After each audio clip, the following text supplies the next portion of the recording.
This episode has been brought to you by CompleteNutra.com, Whole Family Nutrition.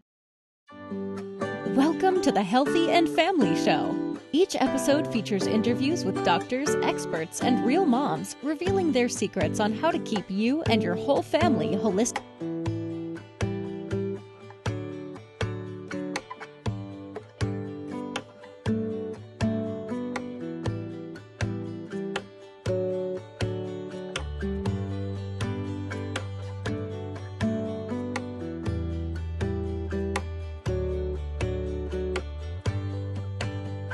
Hey, what's going on, everybody? My name is David A. Stone, and welcome to the second episode of the Healthy and Family Show.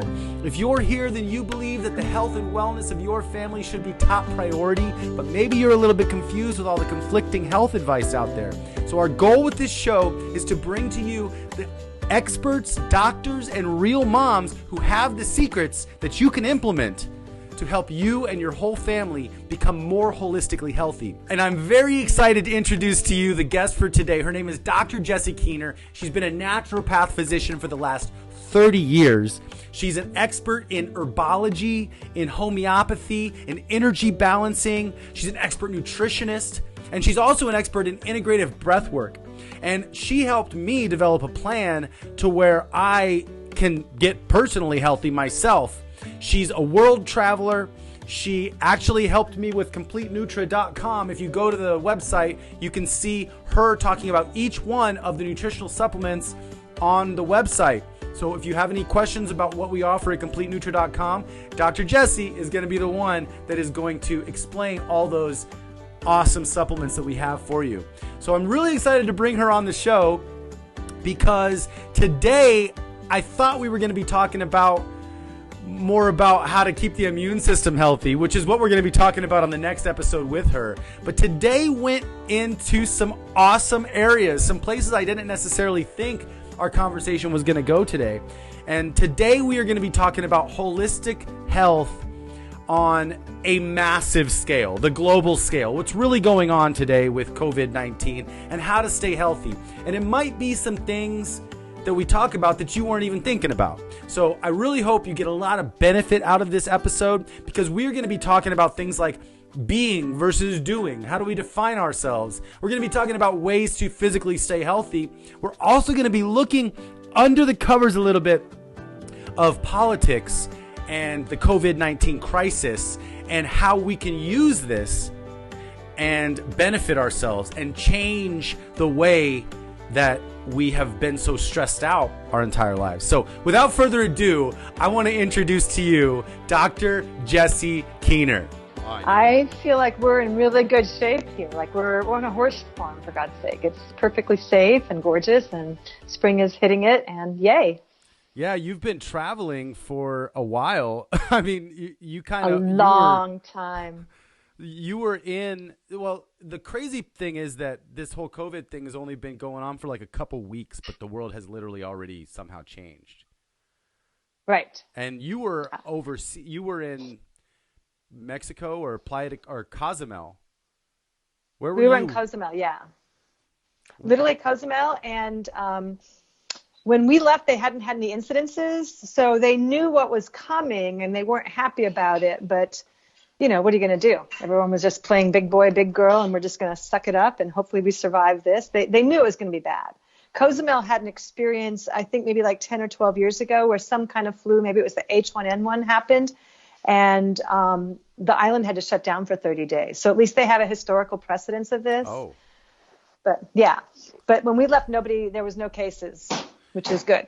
Yeah, this is a fascinating time we're living in. I don't really know what to make of it, and I don't know a lot of people know what to make of it. I think there's a lot of anxiety and maybe stress running around rampant right now, especially because I think and also the crazy thing is I think this is just the beginning of a tidal wave, because I think there's a whole bunch of people that are losing their jobs, and just things are changing. Things have changed, but we don't even know how they've changed yet. I mean, handshakes is pretty much gone. Gone. I know, it's gone. Isn't that interesting? Yeah, it's fascinating. So, I think this is going to have, like, I'm hoping that a lot of what we've been following with the Q movement is actually what's happening behind the scenes. Oh my gosh, and I hope so. That we can just have wave after wave of breakthrough for people, because humans really need contact. People need touch, and to say we're not going to hug, we're not going to shake hands, we're not going to exchange ourselves that way. Long term, I don't think that's going to bode well for a bunch of people. So I'm hoping that this is a giant disruption that we can learn a ton from, and that some fundamental changes will be happening in our society and hence our culture. Because I think I've shared with you, I don't like Mr. Trump that much as a person. Like, I wouldn't invite him to my birthday party because I don't think he'd be fun. He'd be but talking I like about a lot of what he's doing. Yeah. I like a lot of what he's doing. And right. I get that. There's a lot of spiritual teachers out there that are really talking about themselves a whole lot too. So I've seen that in more of my field. But what I do like is what he and his team are doing right now. But I profoundly disagree when he says things like, no one could see this coming. I'm like, hello, I could see this coming. Are you kidding me? Let's start with the microwaving your food in the 70s. Let's add glyphosate. It's never really about the virus. It is always about the host. And even with these newer, slicker, because I really do think this COVID-19 was bioengineered, if not once, maybe twice, but for sure once. Isn't that why they're calling it the novel coronavirus? Because it's a new version of it? Yeah, it's a new version of it, and it's the 19th version of Corona that they've found. That seems fishy to me. Oh, it's all fishy. but I think the real mind wipe that's happened to this culture, from my perspective, is around how the AMA is the answer. That's a real mind wipe. That's a real problem. When it wasn't evolved to stop, arrest, or transform disease processes, it wasn't evolved to, there was nothing about the evolution of that said, hey, these bodies are going to need really awesome help. Let's make sure we have the best skills. No, it's a system of greed. The whole thing was founded on greed. So just like the central banks and our Fed are all greed-based systems, I think part of what we're learning from this is that a reactive management system in medicine is lethal, because the average person doesn't even know how far off the track they are now. They've been so brainwashed, and so they've been fed this pablum of it's okay to eat what tastes good. It's just like the list just goes on and on and on for me. So I'm hoping, I'm not going to get really attached to it because I don't want to suffer if it doesn't happen, but I'm hoping this will be a giant wake up for a lot more people. Yeah. And they will be like really wanting to take supplements and really wanting to know how this stuff works and really wanting to. The smart ones, because not everyone's going to do that, but the smart ones are going to actually want to take responsibility. Right. So well, I think this is a global pattern interrupt. We've globally pattern interrupted everybody. That's actually the craziest part about all this. It's not just the U.S. This is like biblical proportions, literally. It is biblical. Yeah, it is. It is epically biblical, no question. So it's so weird. So what is so this whole show is about holistic health, and I think that actually the state of affairs is a holistic problem, and then crisis. We need a holistic crisis, and we need a holistic solution, because what you're saying, you're saying there's so many elements to this that actually affect health, and I think that whether or not it's the financial system can affect health, because if people can't pay their bills, like so the holistic side of all of this, I think and it feels very, I don't know. Honestly, I mean, we can go conspiracy theory on all this, but it feels agenda based in a lot of ways, especially since there's no testing. There's no tests available. And if you wanted to take a test, you have to be exhibiting all these symptoms in order for them to even give you a test. I don't know that I trust it. But so all that being said, what are some actionable things that you can maybe help to say, if people could do a couple things that maybe could keep them healthy or ease their mind, or is there anything you could think of right now that most people could do? Well, that's usually the challenge, Dave, because first of all, it takes an attitudinal shift before you can really address the action steps or the list of what do I do. If there were only 3 things to do, then I'd be out of a job. Right. So that's a good point.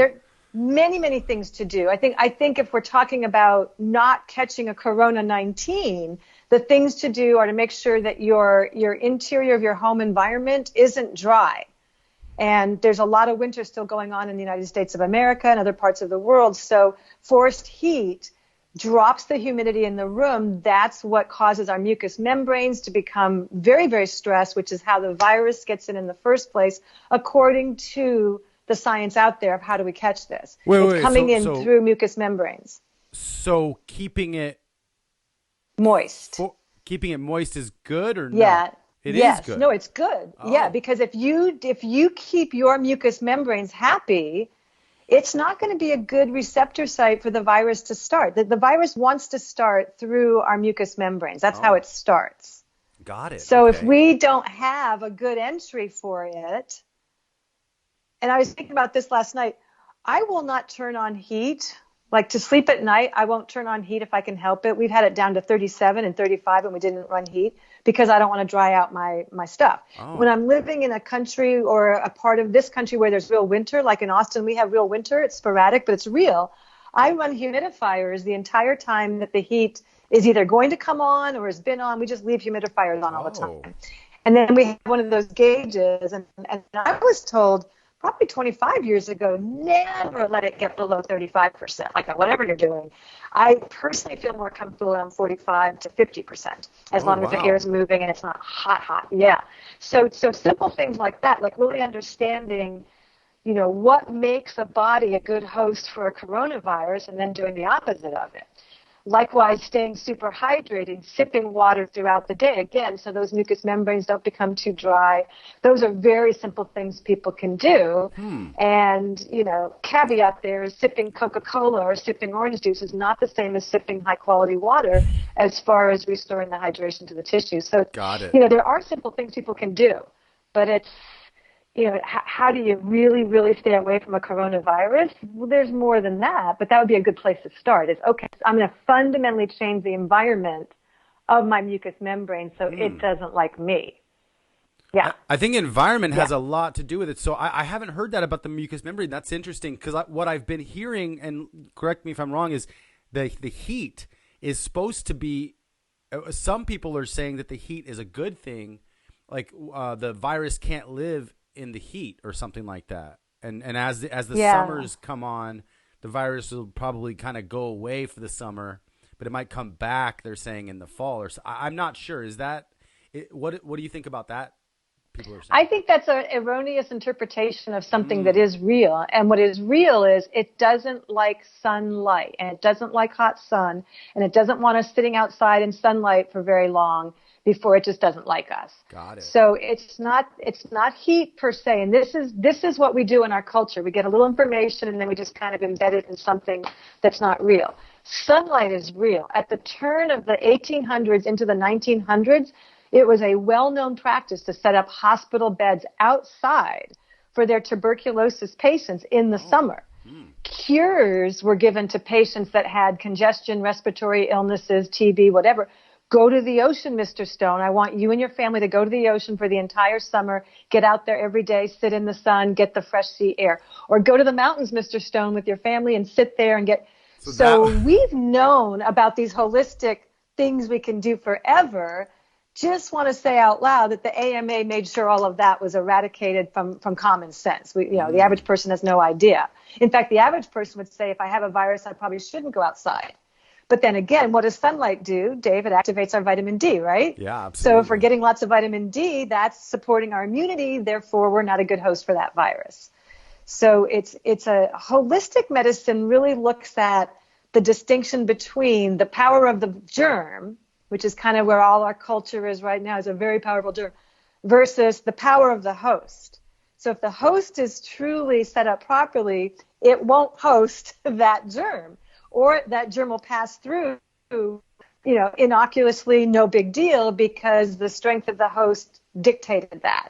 So what we've done in the last 100 years is really decimated the health of the bodies while developing more virulent germs. So it's a perfect 1-2 punch if you really want to get rid of a bunch of bodies.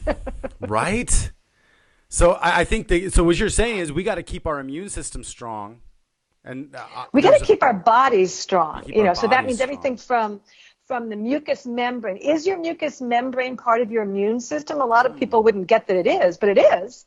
It is. It's a line of defense. If your nasal passages are all dry from breathing forced hot air all night long, and there's virus in your, that's when you're going to get it. That's when you're going to be in trouble. It's so weird because it's about keeping the body strong. I heard there was this whole people going around. There's a lot of weird information that's coming around because someone said that you can cure the coronavirus by taking a blow dryer and blowing it in your mouth. Like hot air will through your respiratory system, or sitting in a sauna. So I don't know that that's because they're saying the heat would take it out, but that would actually dry out your mucous membrane. Yeah, so you're way better drinking hot, echinacea tea with lemon and actually breathing some of the vapors and sniffing some of. You're way better doing warm lemon to alkalize the pH, right? Because we know that pathogens love the acid pH. So one thing that I know from my decades in this field is you get a body stressed, they immediately turn acidic. You get them plugged into news and they're, oh my God, it's everywhere, I'm going to lose my job. Yeah. They're acidic for sure. And that's really happening when we talk about now. making the body strong, it's a strong pH cycle is required to defend, to stay inhospitable to these kinds of things. Yeah, I think we forget about there's a lot that we can do. I think we forget about the effect that stress can literally have on our physiology. Just stress. I mean, stress overall. People are just so used to living in stress. And I think that's what's one of the hopefully we can use this as a positive pattern interrupt for the whole world, is to recalibrate the busyness, us just running around blindly doing everything we're supposed to do.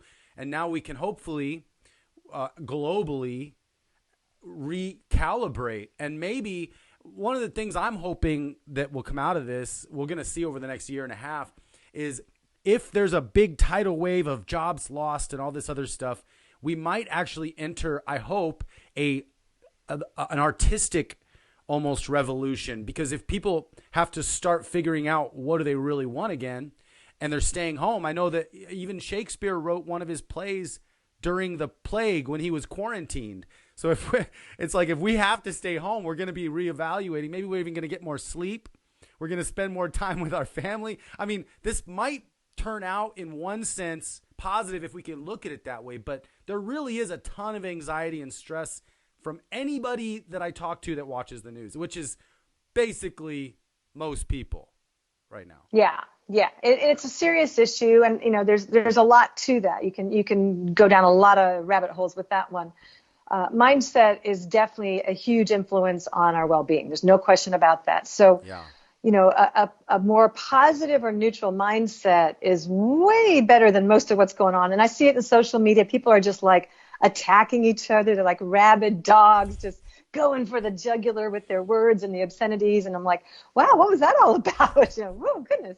So, mindset is going to influence a lot. And, we are currently in a few 100-year-old experiment, literally, when you think about it. So we've had, Homo sapiens, no matter what your origin story really is, and it doesn't actually matter, everyone can pretty much agree, yes, we know for a fact there were hunting-gathering tribes on the planet's surface, right? And if we look at what were the fundamentals of their lifestyle, the only stress they had was short-lived. Either they died from the stressor, which could be an attacking tribe or an animal, or they fought and won and then went back to their hunting and their gathering. So they never had prolonged stress. That just never existed.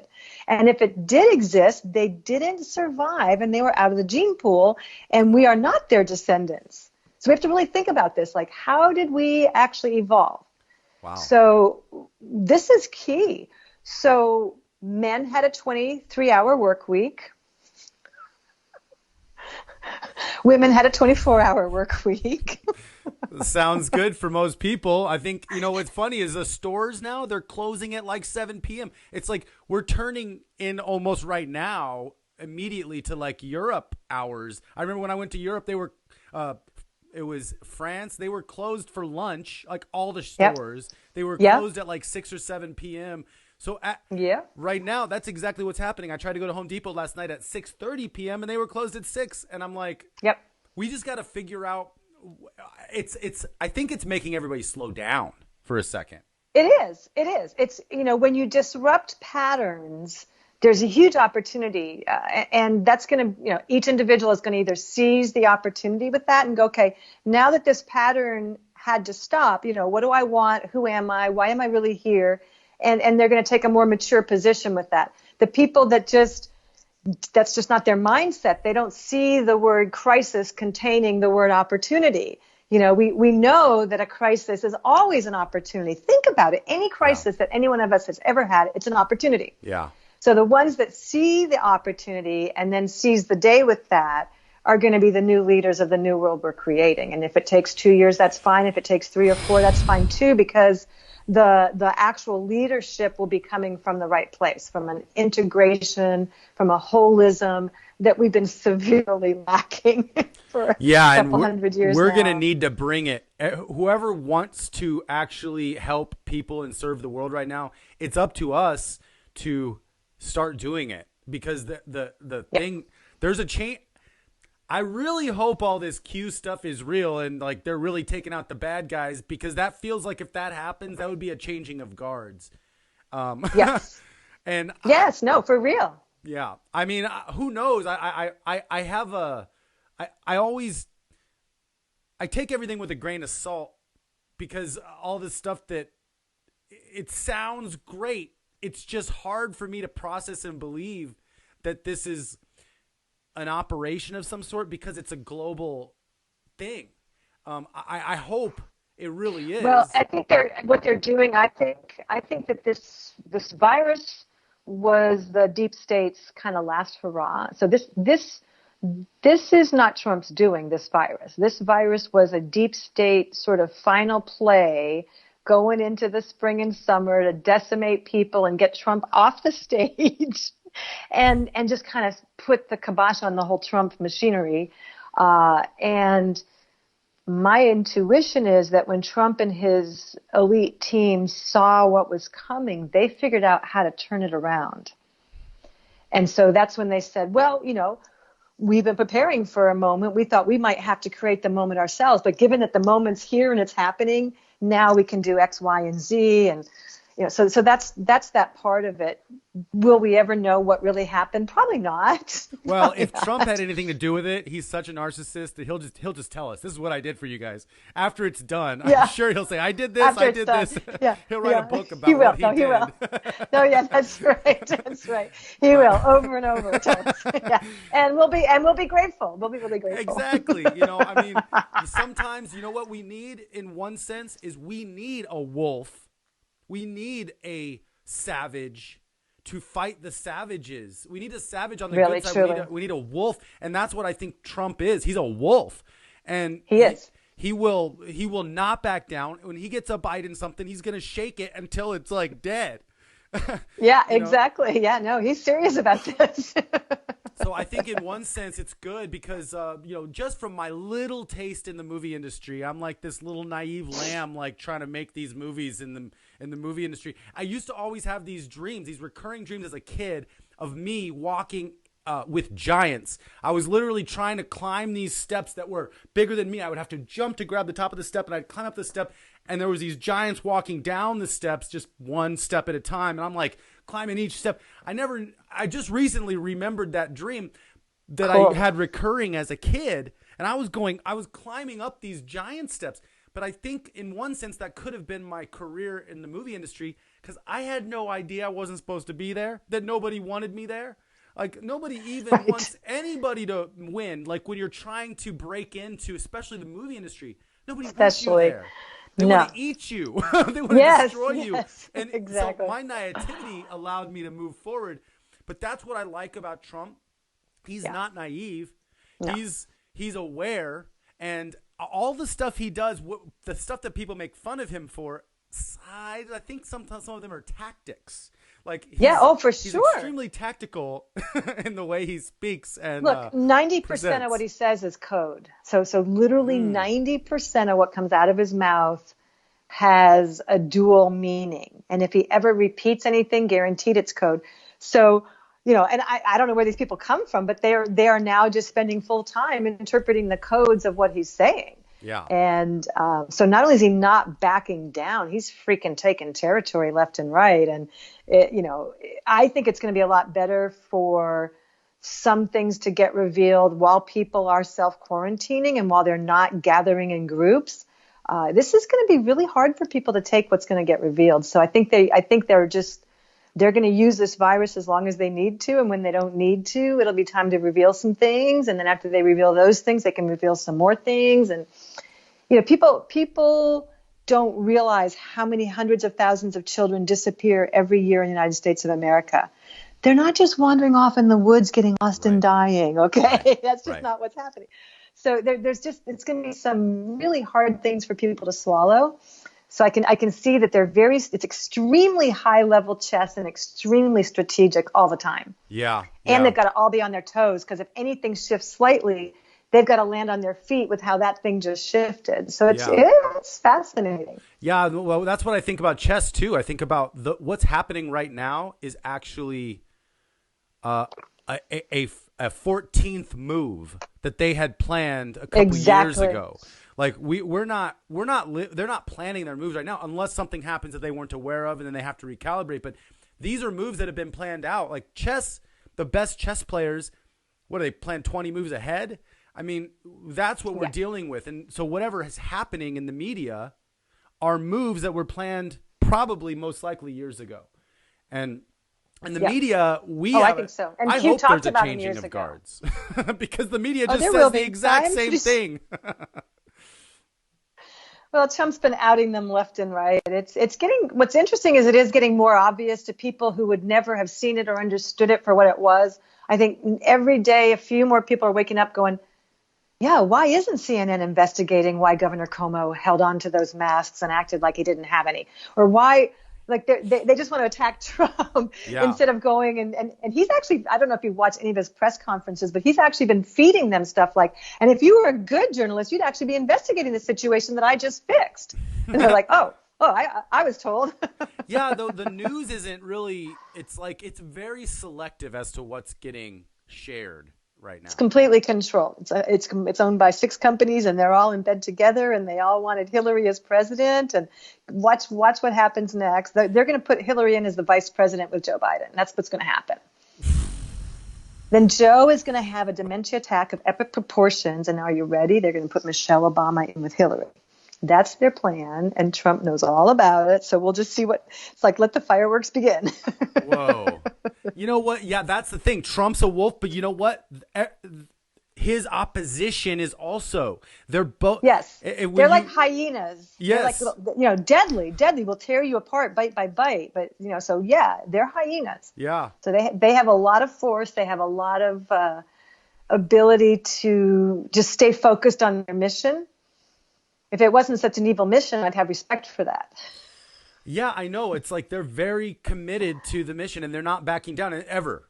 I mean, from the very moment Trump won till now, and it's a little curious to me that this is an election year as well. I mean, that just feels planned.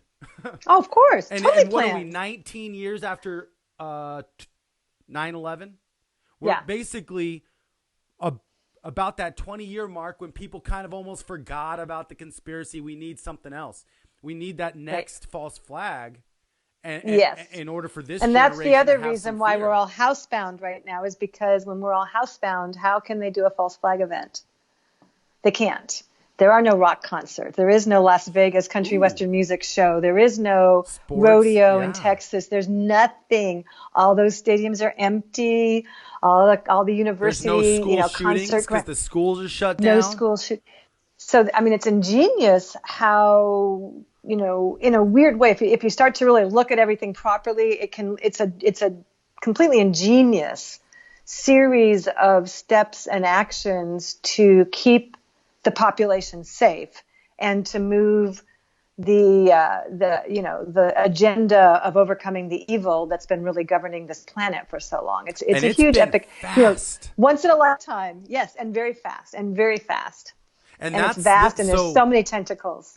It actually, when I think about it like that, then it makes a little bit more sense that it could be an operation, because if there's 60,000 indictments or some strange massive 149,000. And see, if there's that many indictments, and these are sealed indictments, and those are people that are heads of corporations, famous, whatever, they're going to be all over the world. They're going to be all over the globe, yes. those people. So it's not going to be like, hey, we got to just shut down U.S. So in one sense, if this is a global operation, man, that's insane. That's crazy. No, the level of coordination and operational strategic planning and execution, this is like the best minds in the world working together. I believe that he is coordinating with Putin. I think he's coordinating with Kim Jong-un, actually. I mean, I think there's a lot more going on here that meets the eyes. He's going to take down the Fed. Like right now, Trump has executive control over the Fed because of all the emergency things and basically we're in a war, right? So he's declared that we're in an invisible war, and that gives him all these certain powers. So right now he's really the control of the Fed. The oil prices are crashing. We're going to see the dollar get devalued.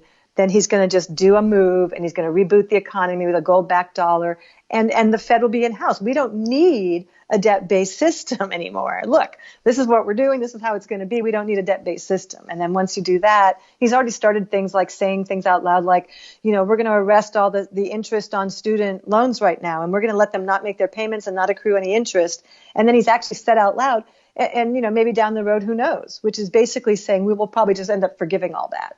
So there's, the upside is actually more than we can imagine, which is kind of where I've seen myself get a little bit stuck. It's like, I actually can't imagine, this is just my personal example, I can't imagine a world where it's okay for me to practice the way I practice and not risk going to jail, because my entire adult life, that's been in my background. I can't imagine a world where I never have to look behind over my shoulder. I can't imagine that. I think it might be coming, though, and I'm going to learn to live in that happily. I'm getting goosebumps. I mean, in one sense, this is hope. This is the actual This is hope. This is the hope. Yeah. 30 years ago for sure. So before I had my daughter, who's now going to be turning 34 next month, I knew that probably the planet was going to have to do some kind of a big reset. And a lot of the metaphysical and spiritual people I hung out with at that time were also talking about that. So I figured, okay, if that's going to happen, I didn't have any fantasy that I'd be a leader of any kind of a revolution, because I knew that wasn't what I was here for. But I said, if that's going to be happening, I need to be in training and development so that when it is happening, I can be useful in all that. And I truly believe that's what's happening now. I've been training and developing for 40 years for all of this chaos. I had no idea it would look like this, Dave. I had no idea it'd be a freaking virus shutting down the world and forcing a reset. But I also had no idea that we'd get a team behind Trump like we have, where people were saying, okay, we're not going to let our country be destroyed, and we're going to put together a plan, and we're going to execute it slowly over time. And I think that's what we have. So, I think there's a lot of hope. And what's crazy is, who did have the idea? Dean Koontz and sci-fi authors. Even of course. We wrote this. I wrote this screenplay a couple years ago. This is called The Brazen Serpent, and the whole opening of this is called "The World is Sick." The Middleton virus has taken over the world. There's signs outside that say like, "Don't come in contact with anybody. Don't touch anybody." Wow. Everybody's wearing masks. And then one pharmaceutical company comes out with a cure. It's called Buchanan United, and they come out with a cure called Venoxin, which is made from the venom of snakes. And so they're the richest company in the world now because everybody in the world is taking their pharmaceutical. And so this story goes about this guy that's going to take down that regime. But it's like the virus thing is what sci-fi authors kind of go to. And not just that, but I mean, sci-fi authors write the next false flags 30 years ahead of time. It's been kind of a cycle. 30, yeah. It's like even the Titanic was written, I think 20 to 30 years prior to the Titanic happening. There was a book written called The Titanic, which describe the whole situation 30 years before it happened.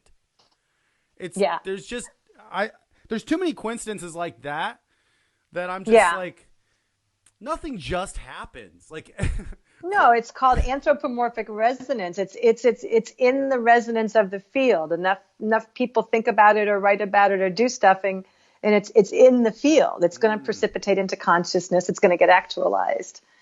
So another thing that I remember you mentioning, which I found quite fascinating, is the concept of ad absurdum. Oh, yes. Reductio ad absurdum. Reductio ad absurdum. Can you talk about what that really quickly, just because it just reminds me of a little bit what's going on. Yeah.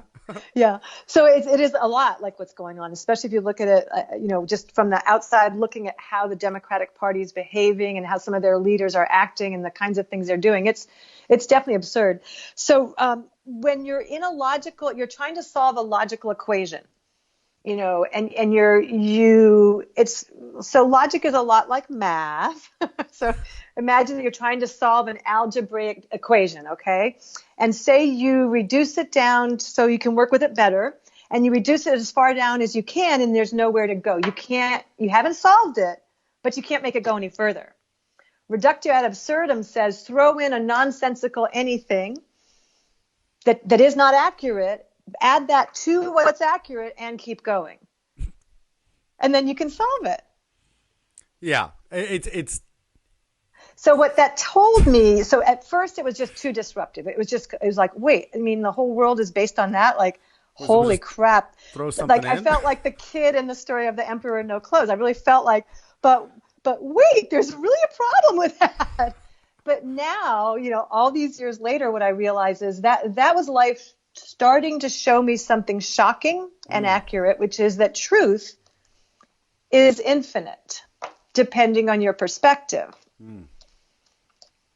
Absolutely. And truth is infinite, depending on our perspective. So someone could walk on a bed of coals and not have any burns on their feet, and someone else could try 1 foot down and sear the hell out of their foot. It's all perspective. It's all perspective. And we've seen that over and over and over in life. But our cultural programming steers us away from that. Nobody wants to, no, we'd rather just throw in an absurd part of an equation that doesn't fit and then solve it that way. And maybe we just sometimes, want a shortcut. Sometimes too, if just kind of like, it's like a bowling ball in we're all of our busy lives. Normally we're just living, running around, just not thinking.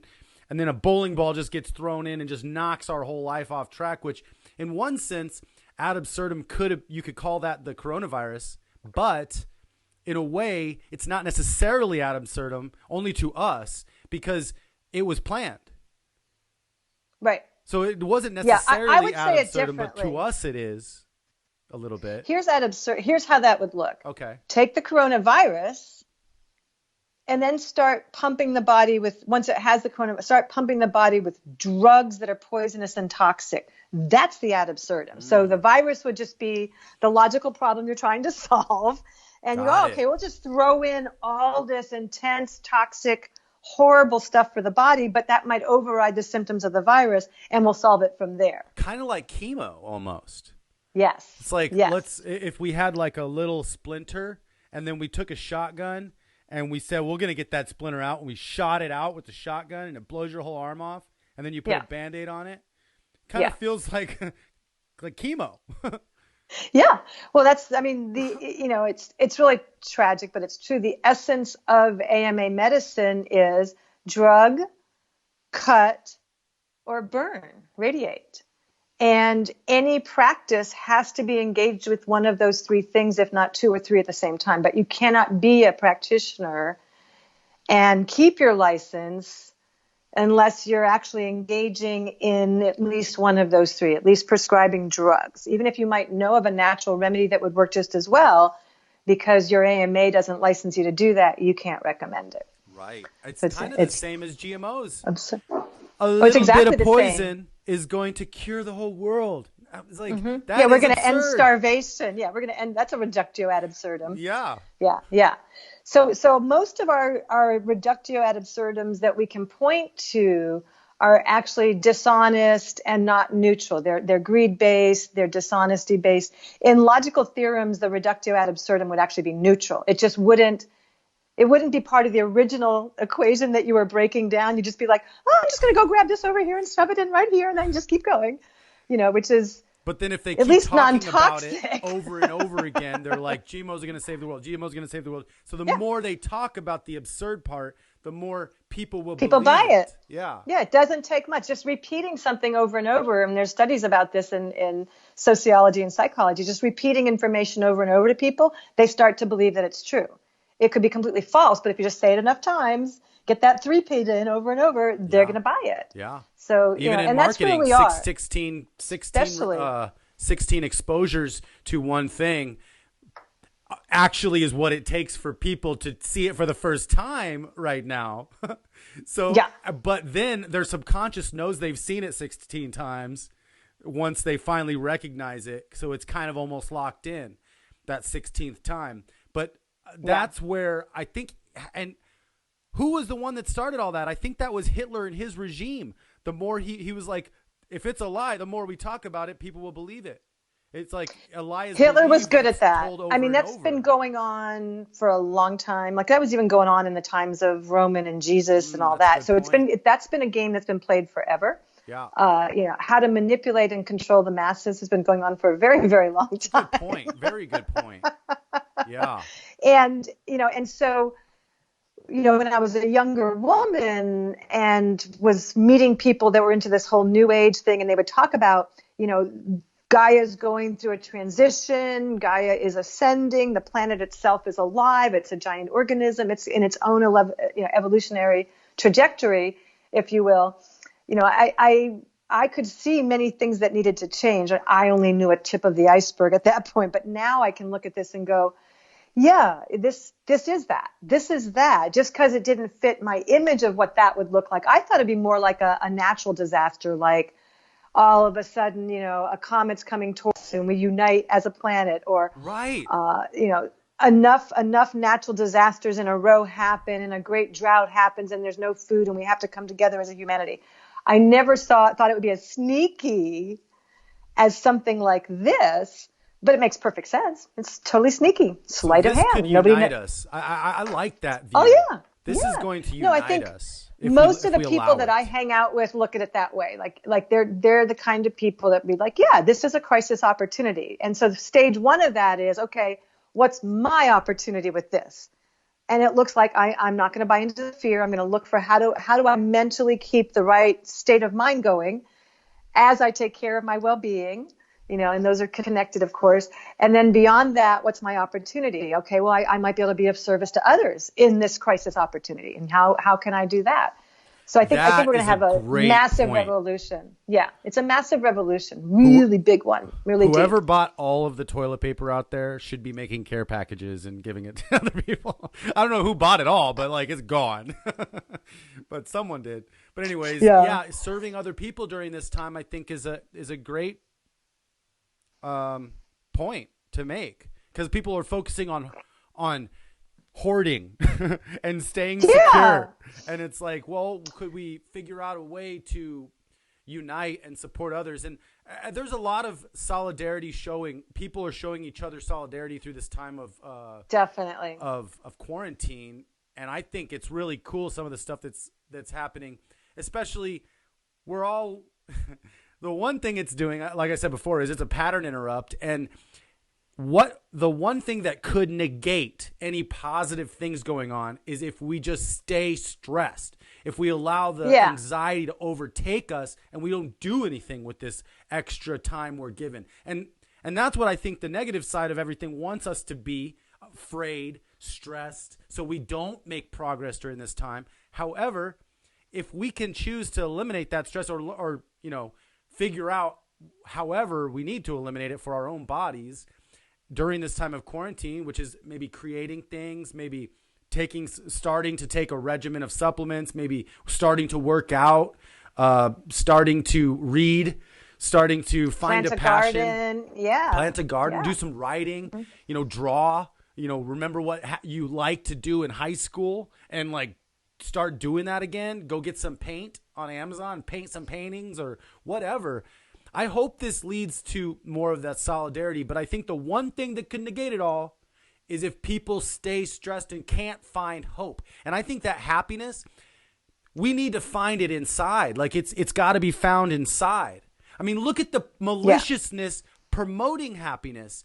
Look at McDonald's. I've been thinking about this. McDonald's and Coca-Cola, they are huge because they market happiness, and there is no morals there.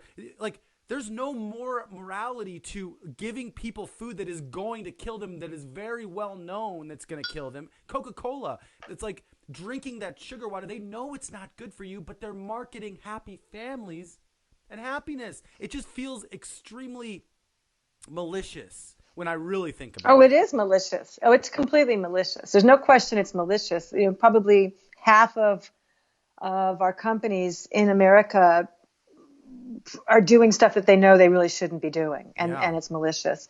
But I want to go back to something you were saying, which is that, you know, one of the things I used to struggle with that I just don't struggle with anymore is, and it happened a lot as a younger practitioner, when, say, people would want to know what I did and how I did what I did and what kind of cases was I good at, and I would tell them all that, and they'd say things like, well, you probably just need to go back and get some more education, because I don't believe a word you just told me. Or they would be so closed, their hearts and their ears would be so closed they couldn't hear anything good for them. And I learned, okay, so over time, what formed out of that was I have the ability to attract people with the hearts that are open, with the ears that can listen. And that's what I would put out to the universe and still do, is I only attract people that are ready for change, whose hearts are open, whose ears can listen. Because otherwise I can't work with them. It's futile. Yeah. And I think that's a really good way to look at the whole thing as well, that there are always going to be people, Dave, that no matter what your projects are, no matter what your outreaches are, no matter what your services are, there will be people that you attract that can hear. There'll be other people that just might see something bright and shiny, and they're totally not ready. And in fact, it upsets them. And in fact. So, you know, I've seen enough discussions and lively debates and downright ugly displays of character just based around the question, do supplements work? As an example, like people will actually start yelling and, you know, go back to school, get more education. You're obviously way effed up on that deal, young lady. Yeah, it's like you get like, how can I get fixed? Like someone asks you the question, how do I get fixed? Well, what they're expecting is an answer like, take these pharmaceuticals. But when you say, go to the ocean, go hang out at the ocean for a week, that's your prescription. Or take some. We're going to start there, that's your prescription. They're like, wait, I want a real prescription. You're like, that is a real prescription. That's not real. Like, that is what's going to heal you. But the cool thing, so the cool thing is there's enough people out there that are ready. Yes, that's There's a enough good people point. out there whose hearts are open and who can listen. When I first got into all this and I was developing myself more metaphysically and spiritually, I used to hear the statement about, you know, come the giant transformational times, it's going to be a third. A third can't take it and just won't make it. A third make it but don't get it. And a third get it and made it and got it and are celebrating and running with it. So there's probably always going to be some slack in humanity, and that's okay. Not everyone's here to be a trail setter and a blazer and run ahead of the pack and say, hey, this way really works, guys, come with me. But I think if we stay that just kind of relaxed about it, like we're doing the best we can with the conversations we're having, and we're being of service in those conversations, and the right ones will and the other ones just won't. But there's a lot of people ready for some ready, change. big time. I feel like the big upshot, you know, as it relates to you, the big upshot is going to be people are going to be very much more interested in supplementing. And, you know, there is a lot more opened up now, even in regards to, and I think you know this, so the AMA has its prestigious medical journals, but clinical nutrition has its prestigious medical journals too. Most of my friends are publishing into those because this over here is basically a lot of bullshit. What are some of those good ones? Oh, they're really good. Like the Journal of Clinical Nutrition. It's fantastic. If you go to any of the clinical nutrition publications, they're awesome. Got it. Because it's all hard evidence-based science. We tested the patient beforehand. This is his stats. We put him on these supplements. We retested. These were the stats. It's all very hard science, but it's just a distinct field. completely distinct. Yeah. And what we know for a fact is that 2 Wuhan universities have started a field trial. They started it actually 45 days ago, where they're using intravenous vitamin C as well as Chinese herbal medicine, as well as pharmaceuticals for their coronavirus patients, and getting great results. Great results. Wow. So that's the kind of thing. Now, just so you know, that shit's been happening in clinical nutrition in the homeopathic field forever. So you can go to published articles in homeopathy and see that homeopathic remedies, which are cheap and just vibrational energy, have altered the course of meningitis attacks that were going through a whole population in Brazil, in 2 different parts of Brazil, and they use these homeopathic remedies, and it was like 90% efficacy. We don't have pharmaceuticals that work like that. Yeah. So it's just, it's a giant game to keep the competition away. So don't be shocked if part of how Trump's playing this out is gathering evidence and looking at, he wants Big Pharma changed. He wants it changed. He and Melania feel like these vaccinations are horrible. He's not against vaccination. He's against how many they give little babies at once. He thinks they cause autism. He thinks the flu shot is the biggest scam ever on the population. So he has some very strong belief systems. So I wouldn't be surprised if all of this going on is also looking at, cost of what this, and then we want to see what Wuhan really did and how exactly did they do that. And why aren't we using, Trump is just the kind of guy that would say, well, wait, why aren't we using intravenous vitamin C in all our hospitals? Like, what the hell's wrong with us? Like, why aren't we? Right. Oh, don't give me that crap. Get him on the phone. It? Get over here. Yeah, get that guy on the phone right now. Let me talk to him. So all kinds of fabulous things will come out of this. And it's always, to me, crisis will always be a spiritual test. Am I going to go for the high road? Am I going to know that I'm already safe and that I'm already connected? Or am I going to go into the high cortisol, freaky, fear-based stuff, in which case, basically, I'm fodder for bullshit, if not, demise, my own demise, and maybe even damage others in the process. Yeah. So I think those of us that can see it from that perspective are going to do really well. Definitely. Because we were like planning for this. I've been kind of waiting for it, actually. Yeah, there's been an something going on that something has to change. Yeah. And for the last, while, like quite a few years, before the election with Hillary and Trump when they were running, it's like, there has to be something when the good guys win at some point. It's like there is so much maliciousness going on in the guise of, this is what's going to make you happy.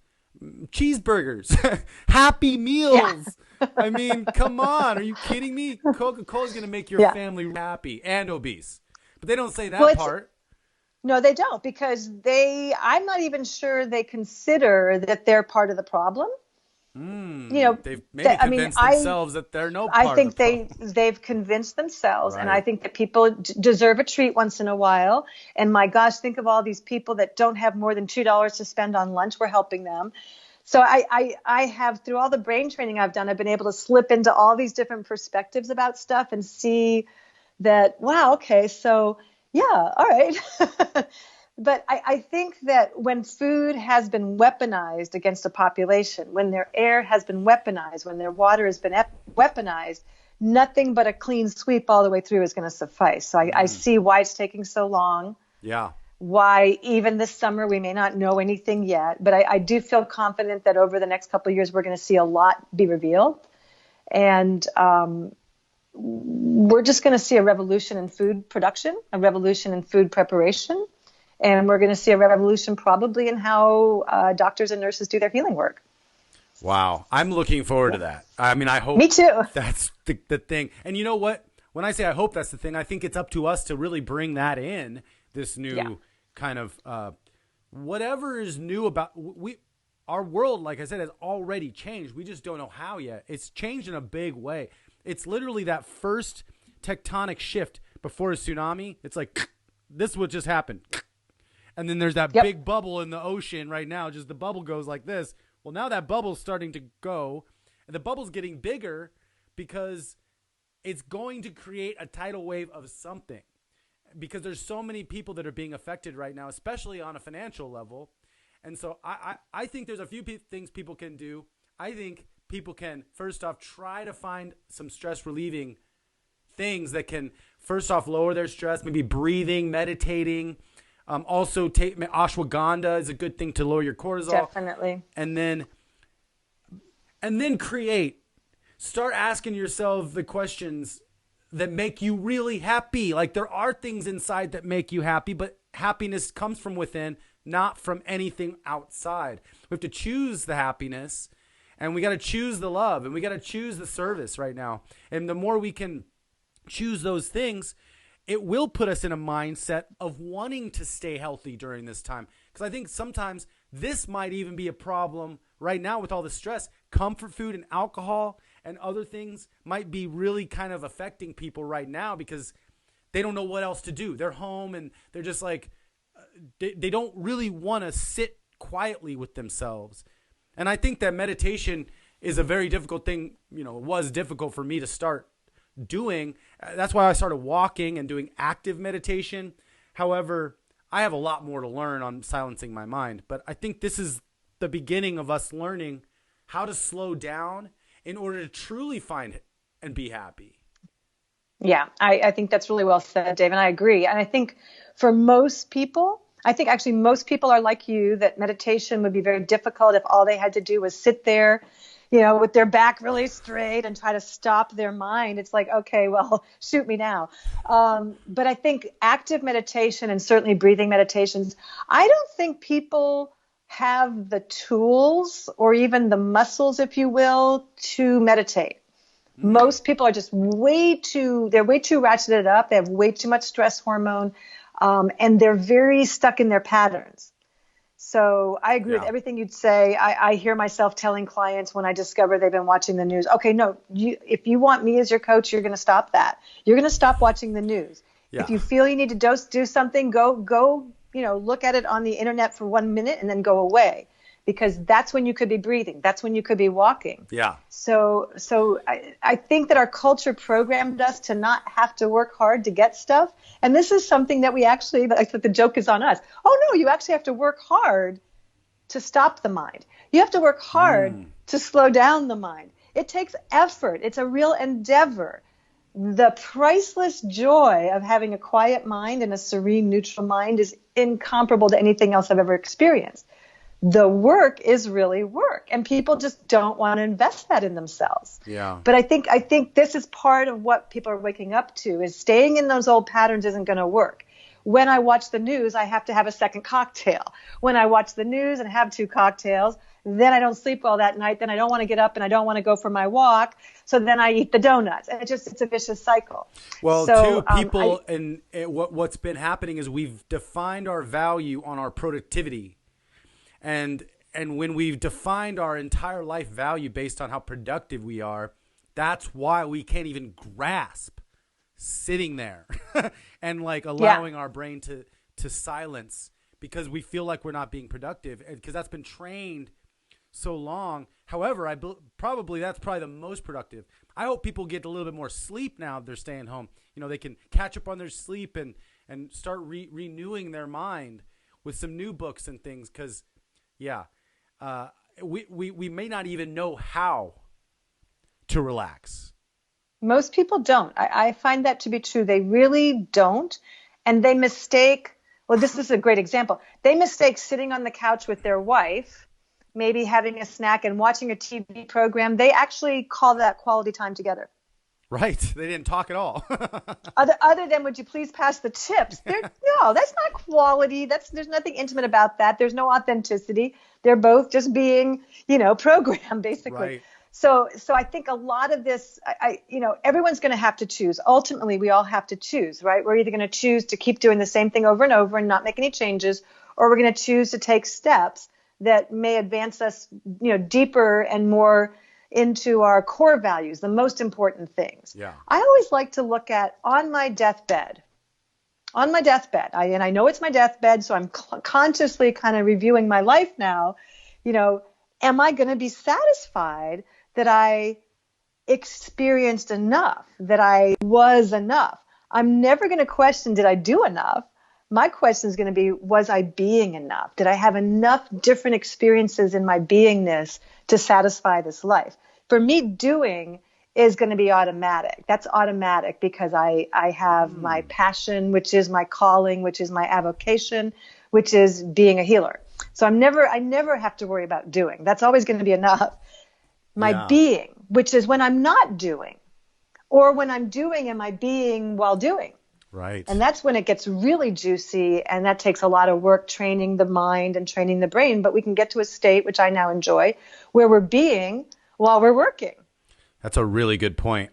That's an excellent point, because I was listening to Elon Musk and then that futurist guy who did the X Prize, I forget his name, but both of them were saying similar things about.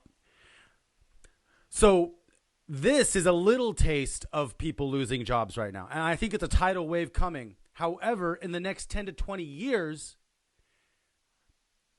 a lot of jobs are going to be lost because of AI.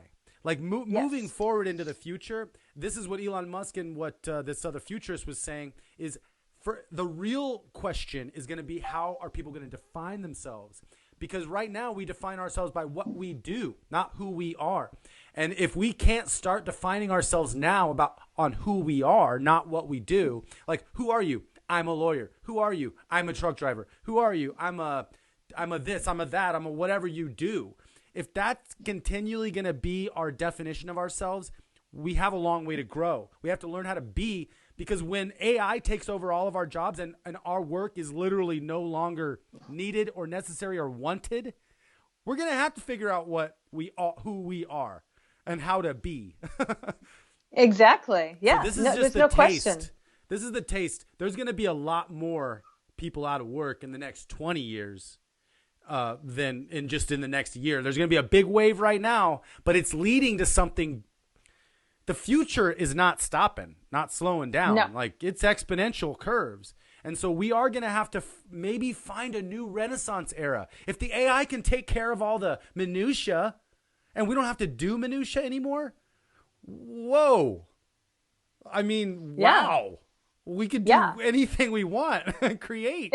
Exactly. And I think that's one of the most exciting promises. And it also, to me, is kind of an area of sadness when I look out at most people and I realize they don't love what they're here for. They don't have a calling. They don't have something they're so passionate about. They'll get up morning, noon, night, 3 o'clock in the morning, whatever, to show up and be that. Mm-hmm. And I think that possibly one of the great things that'll come from this level of tsunami and the repercussions and the aftershocks will be that people get a lot more in touch with their core values, like what really matters. Yeah.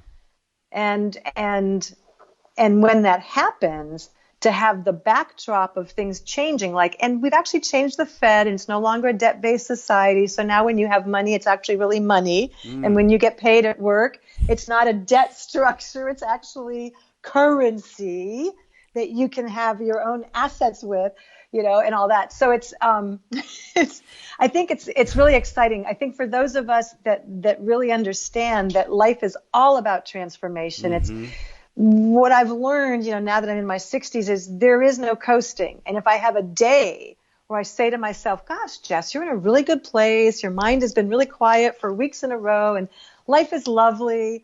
I also say, and that's going to change, right? I'm like, yes, I just want to be grateful for this moment where it hasn't changed yet, but it is going to change. Yeah. So becoming super adaptable. And I think that's really the key. I don't think we can become adaptable if we don't learn to train our minds and quiet them down a bit. Yeah. And the goal, I think, for a lot of people maybe their goal while they were so busy in their normal lives was, I can't wait till I can just not do anything. I can't wait till I can just coast for a little while. And I think if that's our goal, when we get there, it only lasts for a day or two, and then we're bored. We can't coast. Yeah. We're not supposed to coast. It. And we think sometimes maybe that's the goal. And I think the only reason that becomes our goal is because we place ourselves in a position to do a whole bunch of things every single day that we don't like.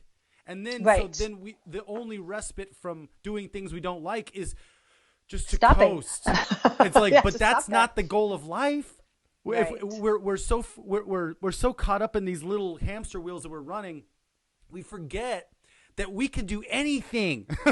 Right. Like if that idea is in your head and it's a little seed of a cool idea, and that's the thing, it's different for everybody. Everybody's seed of happiness, of passion, it doesn't have, it's not going to look the same. So we need to find, I think also we're going to find that there's a lot of codependency that we're going to have to learn how to break. I've been learning that about me personally. Yes. I think there's a lot of people that are codependent on their jobs or their employers or whatever they're doing. Their patterns, that they can't, or even their friends and other people around them. Like they can't actually move on one of their ideas unless all their friends say it's a good idea too. Right. It's like there's a lot of codependency that I think hopefully this whole changing of everything will help to break a little bit. And I think people need to become aware of it before they can break it and change. And so hopefully we are the change, like Gandhi said. Be the change. We are the change that you want to see in the world. So what do we want this world to be is the real question we got to start asking. And then when we start getting those answers for us, we need to go do those things. Yeah. I mean, I truly can look back at my history and see that I woke up, I found something that truly mattered. It transformed my well-being, which was going down the tube super fast and was really scary. And as my body healed more and more and recovered more and more, I saw, well, if this happened to me, it's happening to hundreds, if not thousands of other people in my age group probably and older.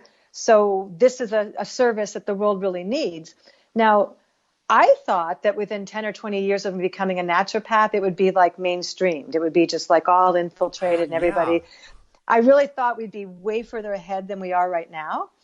But I learned something shocking about halfway through my career, which was something called the reward punishment style of living. And I realized that most of us actually put up with stuff that we don't like, don't tolerate, doesn't make us happy.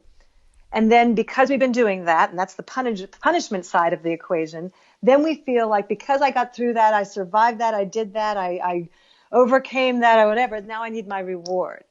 And many people have that broken down into every single day as a punishment that I need my reward for. So I realized I really can't, and I realized I cannot live like that. Like that will just, I've gained my health, but if I live like that, it's going to destroy my health. Because the bodies aren't here for reward punishment. The bodies are here to connect and celebrate that we're alive. So I have been training myself for a good, 25, 30 years in living outside of that paradigm, which is more like life is, simply put, life is, and I'm showing up and I'm unfolding life. And I live from my core values, and I hang out with people who live from their core values, and my friends live from their core values. And I don't really put up with anything I don't like. But I've also learned to like things over time that maybe I didn't like as a 25-year-old. I didn't love breath work when I first started it, Dave. I love it now. I didn't love giving birth to my daughter, but I love my daughter. Right, absolutely. So our culture, I think somewhere around the early 1900s, advertising really went into a higher gear, and they had to advertise sugar. I don't know if you knew this, but people weren't buying sugar. It was expensive. There were no other white foods besides milk, so it was kind of like weird. And the sugars they were used to were like molasses, maple syrup, of course, honey, in Mexico, probably some agave syrup. So they weren't used to this crystalline white powdery stuff. That was just like a little too weird for them. So they had to start advertising in the early 1900s about gives you energy and you'll feel great, and pictures of women picking up their heels and all kinds of fun stuff. They had to teach people that you needed to reward yourself. They had to teach people that if you're stressed, you need a nice reward yourself with a cigarette break. You need to reward yourself. Yes. You've worked hard, now reward yourself. So this whole notion, I think, has kind of destroyed a good chunk of our society, because life isn't that at all. Wow. Life is basically a gift. Wow. And anytime something's occurring as a punishment, it's because we are resisting it actively and not finding the opportunity in it. We're living in punishment if we choose to. I mean, correct. Correct. But that's a choice that we. It's a mindset. It's a mind. Yes, and actually the 5 areas of holistic health that I'm kind of focusing on for this show is mental health and physical health are the top 2. But I think even mental health is probably the first one, because without mental health, you're not going to want to be physically healthy. I mean, I guess both of those can be, you can maybe start getting physically healthy and then want to become mentally healthy, or you can get mentally healthy and then want to become physically. But I think those two are so important. I did the first. Yeah, I did the first. I became physically healthy and then literally was driving in the car one day and realized, oh no, I mean, all of this is like so deranged and messed up. If I don't fix this, I'm going to destroy my health. And I just got really healthy. I just got pronounced well. So for me, it came with the body first, but they're so intertwined that we know now that thoughts will manifest into the body and create distortion of organs and glands. Yes. We know that now the cutting edge of consciousness and studies of consciousness say we are not our thoughts, but try convincing someone who thinks they're their thoughts that they're not their thoughts. So there's so much more to this than meets the eye. So I like that you're putting those two up front. I think those are the key things. Just as a very simple example, if someone isn't mentally well enough to have discipline, are they going to be able to change their diet? You're if right. they're not mentally well enough to hold to a schedule, can supplements at the right time? Can they take something at bedtime? For a week, and then they'll get caught up in their life and find their old habitual routines again. And then all of a sudden taking the supplements becomes the punishment. And they're like, I don't even like taking pills. What am I doing with all these pills? Right. I mean, it's just so interesting to me. So I've never been able to work with anybody over any amount of time where we didn't get into their head and we didn't get into their mindset. And I didn't lovingly reflect to them, let's just stop here. And do you actually know what you just said? Did you realize that you just said that? Okay, so when you're coming from that perspective, you're never going to get well. And I tell them the truth, like you're never going to get well with that perspective. I can help you look at some options for different perspectives, but this one's going to do you in for sure. Yeah. Yeah, absolutely. And the third one is spiritual health, which I think all 3 of those, mental, physical, spiritual, are all intertwined. I mean, you could start with any one of those to lead to the other 3. Agreed. The fourth one I'm saying is relational health, which I think is going to become a big, important piece, especially now with social distancing. Hopefully we're not mental distancing too. Right. And then the last one is financial health, which also is going to, and those are just 5. I'm sure there's a whole bunch more too, but as far as holistic health right now for the whole family, if we have all 5 of those somehow in order, we could be out of whack, but I think there's things we could focus on. I just try to make things simple for people to kind of grasp what holistic health is. Because what would for you, what is holistic health when you hear that term? Holistic health is the freedom of the mind and the body and the spirit. The health is freedom. There's an old saying, and it might be like one of those old Zen masters like Lao Tse Tung or somebody, but they said, when the mind is happy, the body's relaxed, and the spirit is free.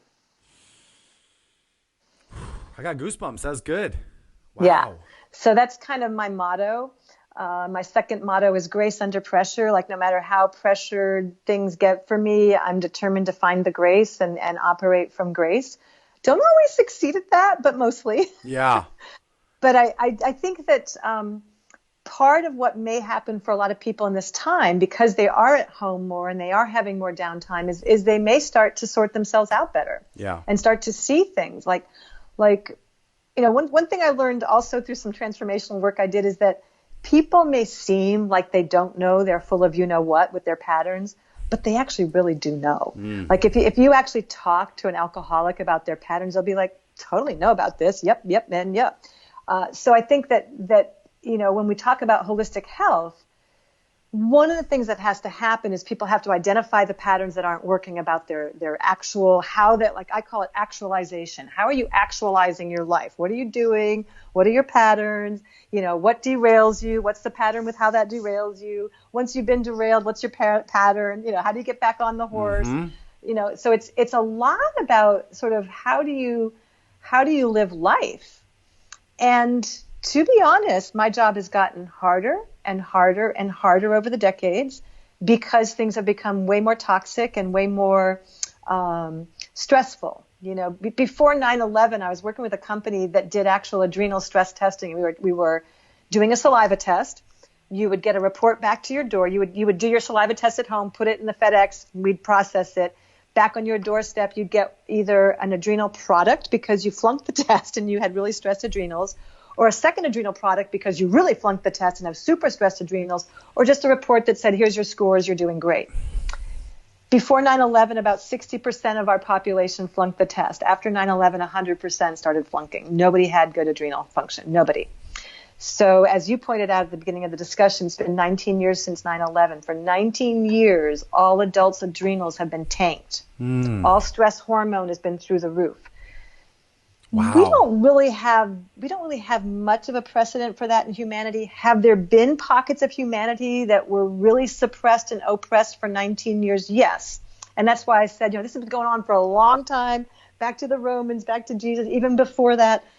We have to learn for ourselves, how am I? How am I doing? Who am I? Because I'm not my patterns, I'm not my thoughts, I'm not my job description. What are the qualities that make me me? So one of the best processes I think people can do is actually spend some time with that question. What are the major qualities that make Jessie Jessie? What are the qualities or identifying characteristics that make Dave Dave? And once you have a sense of yourself, and again, this is almost taboo in our culture, like, how dare you get to know yourself that intimately, right? but once you know kind of your core ingredients, because like for example, for me, I have an inquisitiveness, I have a natural curiosity, and I love knowing how things work. Definitely. And I also have that part that likes to dig deep into research and have aha moments and see the logic and kind of take that linear thing over time. But there's parts of other people that aren't me. And I think when people start to see, I don't know what to do with this information yet, but this is truly who I am. Then once you know who you really are, you can start to be more conscious of that in all your engagements. So when you talk about those 5 qualities, everything from financial health, relational health, spiritual health, physical health, mental health, you bring that way of being and you start to live from there. Then when things get weird and edgy, you actually have a place to fall back on. Okay, but I know one of the things that makes Jessie Jessie is her perseverance. Okay, this is a time for perseverance. Definitely. Or I know one of my core ways of being is that natural curiosity. So let me relax, let me do some breathing exercise, and let me get to that part of me that's naturally curious about a problem, as opposed to I'm trying to solve that problem. Yeah. So you can do the simple investigations to who you really are, your core ways of being in life, because those are your safeties no matter what's happening. I like that. I like that a lot. Yeah. Core ways of being or your core identities are really powerful tools. And again, I just feel like most people don't have tools. They have a lot of incoming and a lot of input, but not actual tools. Definitely. Yeah. This is great. And it's great. Thank you so much for doing this and talking to me You're today. welcome. This That's is funny. a pleasure. I thought we were more going to talk about, medical health and stuff. It's interesting that where this conversation went, because I think the cool part about it is it's all related. It really is all connected. And when we really start talking about what's really going on, the conversation shifts from taking medication or whatever to a full holistic health, to whole health. Yeah. The whole experience of it. Yeah.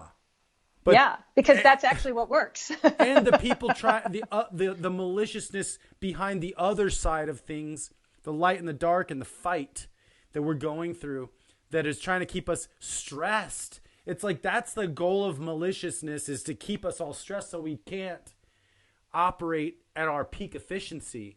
Right. You can't thrive if you're stressed. Figure out who we are. We're not you'd be even too busy asking fighting those questions. Right. Yeah, nobody has the leisure to ask those questions anymore. I think 9/11 proved that. You never know when what's going to hit the fan. But I think that when we talk about holistic health, it really is, it is that simple. It has to come down to how are we being? How much do we know ourselves? And there's plenty of room to talk about knowing our weaknesses too, and that's very valuable. I always say play to your strengths and strengthen your weaknesses. And eventually some of those weaknesses will become strengths down the road if we live long enough. But I think everything from, deciding what diet is right for ourselves to what supplements should I buy, and do I trust this company or this vendor, and what am I doing with my time? All of that does come down to this holistic approach. And that's where America got really sold a bill of goods, that we lost our holistic lifestyle, the industrialization, war after war, daylight saving, all these different things, a debt-based society. It's really robbed us of that quality. And I look forward to doing some other videos with you where we talk hardcore about physical health and what we can do, because I know Let's so do much. that. Let's do that. And obviously I love to share. I love this initial, I love introducing everybody to you, and I'm building the network to release this show on, and I'll be doing the editing on this show, but I want to do as minimal editing as I can. My first episode was with my mom, and there was a lot of editing to do on that that one, but it's okay. It was a great episode, but I'm really excited to start getting expert and doctor opinions, and so I'm and you are all three, because I say I'm talking to doctors, experts, and moms. Yes. On this show, and so that's you, all three of those. Yes. Yes, that was my big health accomplishment goal. I had been told that I would never have children in my early 20s, so to overcome that using clinical nutrition and learning how to relax and learning how to be, free of toxins and heavy metals and parasites and all that stuff, my goal was I wanted to be a mom someday. And I was right. I really wanted to be a mom, and I still am the mom, and it's a gift that never stops giving. But it's also a big part of my motivation is I want to be that person that my kids can look to and say, okay, well, if she can do it, I can do it. Yes, absolutely. Absolutely. I want to dig in more to the physical health side too, so people can actually have some tools so they don't have to be scared on how they can actually and also maybe we can do an episode on breath work. I would love that, Dave. I think that's one of your expertises, and I think that's Definitely. a really huge thing for people to it really is. experience, because I think there's a lot of people that know about it, but there's a lot of people that don't. Correct. And everyone needs it. And everybody needs it. And everyone needs it. So yes, I promise I'll show up on the right time, Sweet. at the right place. So we'll book it and we'll go. Awesome. Thank you, Jessie. I'm so excited you're for this welcome. one. Yeah, I'll me let you too. know when Thanks it so much. gets done. You're welcome. I'll talk to you soon. Okay. Bye-bye. Bye.